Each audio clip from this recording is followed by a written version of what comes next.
Hi there, I'm Luke, welcome back to Photo Byte, and today we are checking out the Nikon Z6. Let's get into it.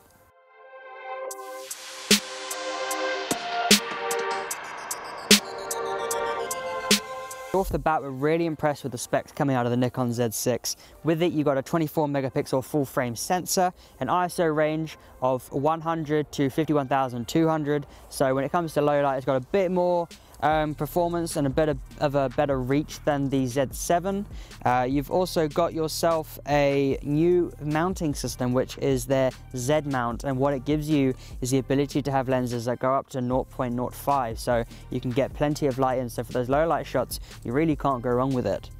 And then on the inside, we've got 12 frames per second. You've also got 14-bit RAW, but unfortunately, you don't get the 12 FPS with the RAW. However, in the JPEG, you do get that, and then there's a nice 5-second burst you'll get out of it, which sounds a bit like this.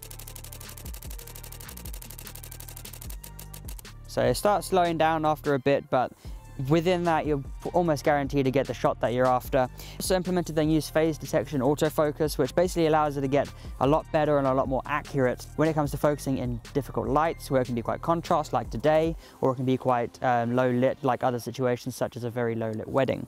So some of the new features, well, partly new, we have a tilt screen in the back. It is also touchscreen as well, so you can touch the autofocus. And then what we've got now is built-in image stabilization, which is fantastic. It's in-body, 5-axis, and it works a treat. You know, some of the shots we've been getting, they've required a really low exposure, around a 30th or a 15th of a second. With a DSLR, you'd have to be pretty still, holding it very carefully, or obviously getting a tripod. But when you're out and about, you don't have a tripod, you aren't allowed a tripod, the IBIS really kicks in and it really does save your day. So it really is impressive in that regard. And currently we have it with the 24-70 f4. It's a very good lens, a very easy one to use. The lens does extend out of its body. It does also lock down, which is one of Nikon's new things they're doing with their lenses. I can't really say there's a massive issue with it, it's just a lens, but we are looking forward to seeing a few more come out in the future. So when it actually comes to the design, really impressed. We've got the Nikon's deep grip design. So even though it's a small body, you've got plenty of grip to hold it by. Very easy placement of the thumb. There's no awkward touching of buttons. The thumb's right where you need it to be, right on the autofocus button. So if you prefer back focusing, it's just there. It's really no problem. You've got your joystick literally millimeters away and you can just control it. When you want to flip between video and photo, you literally just a flip of a switch and it goes right over. And everything, as you can see on the back, is all accessed on the right side. So obviously you will need your left hand for a bit of support, because doing that will be a bit awkward, but having it all on one side makes it so much easier. On the inside as well, you've got 2 custom buttons and you can set those to whatever you want. I've got this one up here for playback, and I've got this one down here just to zoom in on my pictures. So you can go between the two and you can use it for what you want, but those are the 2 that I mainly use it for. And then on the top, right by the shutter button, you've got your ISO and contrast, and again, they're in very nice places to go for. Your dials on the front and the back are really nice. I do find the one on the back a bit of an awkward one. You do kind of find your thumb catching on the edge of it, but you know, it's something to get used to. It's a bit different from what we've seen with other Nikon cameras. Now, when it comes to the menu, it's just like any other Nikon menu. It's not confusing, it's not a new layout, although with the camera having more functions, there are more things to go through. So I would definitely take advantage of the custom menu, where you can choose what you would most likely change and have it set. Also, with the info button just below the joystick, you select that, you can change multiple different settings and it saves you going into the menu, and that is so much easier to use. Currently on the back, you can change your picture profile, what kind of quality you want to shoot, whether it's RAW or JPEG or both. With flash, there isn't one built in, but it gives you the option, so when you do have a flash, you can trigger it or not. You then got your remote. You can set your shooting type, so if you want single or high speed. Also your metering, your white balance, and also turning on the IBIS so that you can turn it on and off, because when it's on a tripod you don't need it, but when it's off you probably want to. And then lastly, you can change between manual focus and autofocus just at a flick of a button. So it really is simple to use. So with the new mounting system, it is now allowing up to a 0.95 aperture. Now next year we are seeing a few of Nikon's lenses kind of opening up. One of them that was shown on the roadmap for next year was a 58mm f/0.95 notch lens, so we're very keen to see how that performs in low light and just in general. It could be quite a big lens, but given the wider aperture, it's giving Nikon a bit more scope when it comes to getting those low light lenses out to their users. At the moment, Nikon have had to deal with their f-mount, which has given them a maximum aperture of f1.4, whereas with the Canons you could go down to f1.2, and that does make a difference in some cases. Having this wider mount does give Nikon a bit of new creativity. They can go a bit wild now, so they can give us some lenses that maybe we haven't seen yet, and we're kind of keen to see what they do and how they're going to perform in the real world. So for those of you who are wondering, are you going to have to buy out a whole new set of batteries? I can happily answer with that question, and it is a no. So if you're a current Nikon user and you're using the EOS 15s, I'm happy to say that you can keep your batteries and you can use them to power up your camera. However, in saying that, where you would spend your money on the new batteries, you're going to have to now spend them on the new memory card types. So on the side you have a card slot, and in that one card slot, yes, one card slot, you have an XQD card slot. So this is almost like a hybrid between the SD card and the compact flash. Now it does have faster read and write speeds, up to about 500 megabytes a second read and write. However, they do come at a cost. So with this 64 gig we currently have in the camera, it'll set you back a comfortable £150, which for a lot of you is probably going to put you off this camera. And to be honest, playing with it, using it, it's a lovely camera to use, but having that memory card, it is a drawback. It would have been nice of them to put in an SD card slot to help with the transition.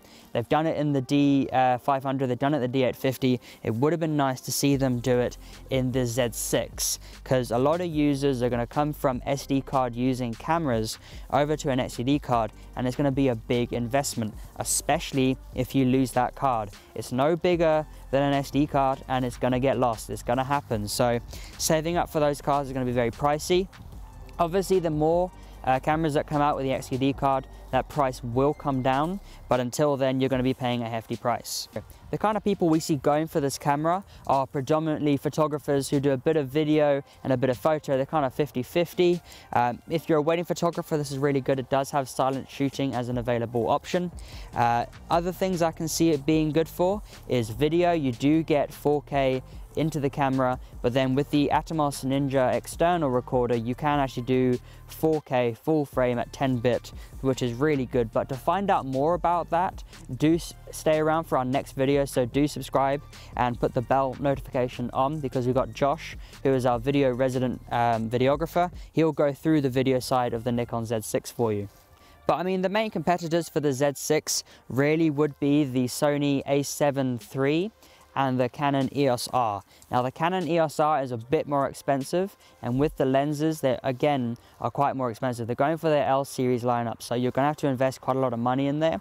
If you're already a Canon user, go with the Canon EOS R. You know, it's a great choice. You've got the adapter and go, but do expect to basically be paying a bit more for an EOS R than you would for a 5D Mark III. The only difference you're really going to get is the fact that the EOS R is mirrorless and the Canon 5D Mark IV will be a bit cheaper. But overall, if you're coming from a, say, a D750, you're going to see a big upgrade going to the Z6, and you're going to be happy with that upgrade. You're going to get a massive upgrade in the video department, and in the photo department it's so much easier to use. You've got plenty more functions and more control. And lastly, we then got Sony. Now Sony have been in the mirrorless game for almost 5 years now, pretty much untouched in the full frame market by Nikon and Canon being the full frame mirrorless cameras that have now come out. So with that, you do have a wide range of lenses, but they do come at a price, but they've got plenty of them, and now they're in the second-hand market, so you can get those lenses a bit cheaper. So Nikon and Canon do have some catching up to do. Nikon should be okay for the next few years. They do have quite a few lenses coming out. You can also get the adapter and the body as a kit together, which will come in at about £2,100 or £2,150, give or take. With that, you can then use your Nikon glass to continue shooting.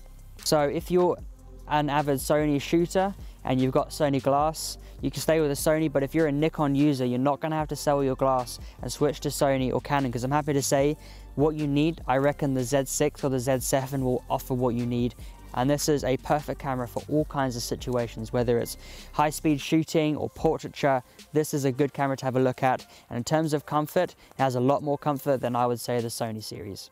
So rounding it off, I would say the Z6 is a very impressive camera. It doesn't feel like Nikon have held back. They've put a lot of time and work into getting this camera to an audience and users that are gonna want to use it, and they're gonna want to be impressed by it. And they're expecting a lot from the Z6 and the Z7 and the Z7. And I think Nikon have done really well in that. The deep grip design is a bonus. The XQD card, you know, it's going to, you know, put a lot of people off, but it may not for some people with slightly deeper pockets. In terms of its design on the back, it's very easy to use, it's very functional. Image quality as well. We were mainly out here shooting RAW. The dynamic range on it is amazing, and the JPEGs were so clean. Sometimes, you know, there really was no need to shoot RAW, but I know a lot of users do. And if you're into landscape, I'm happy to say that the landscape side of this, when it comes to that dynamic range and the highlights, very well balanced and very easy to recover highlights and shadows. I mean, battery life overall has been really good. It's not quite up there, being around the 1,500 mark that we're getting with some DSLRs, but you know, if you got a spare battery, it's going to see you through the day, no problem. Would be nice is to see more lenses coming out. We know they're coming out. There have been rumors and issues with using F-mount glass with the adapter on the Z6. The autofocus is a bit slower, so if you are a high-speed shooter, do bear that in mind. There are some zoom lenses coming out in the next couple of years from Nikon, so do stay tuned for those. And obviously this is a first-generation product, so Nikon or any other brand really aren't going to nail it first time, but I have to say what Nikon have done is really impressive. They've got everything covered, they've gone all through the points. There's going to be room for improvement, and that's what we like to see. And obviously, hopefully they'll hear from their users, and they'll hear what the users want and what they don't want, and they'll move forward from that. So the next Z series could be really impressive and could really push Nikon into their next step of going mirrorless and showing people what they can do. So that's our review of the Nikon Z6. If you like what you see, do like and subscribe. Let us know what you think down in the comments. Also, do stay tuned for Josh's video, which will be coming out shortly. And as always, my name's Luke, this is PhotoBite, and we'll see you next time.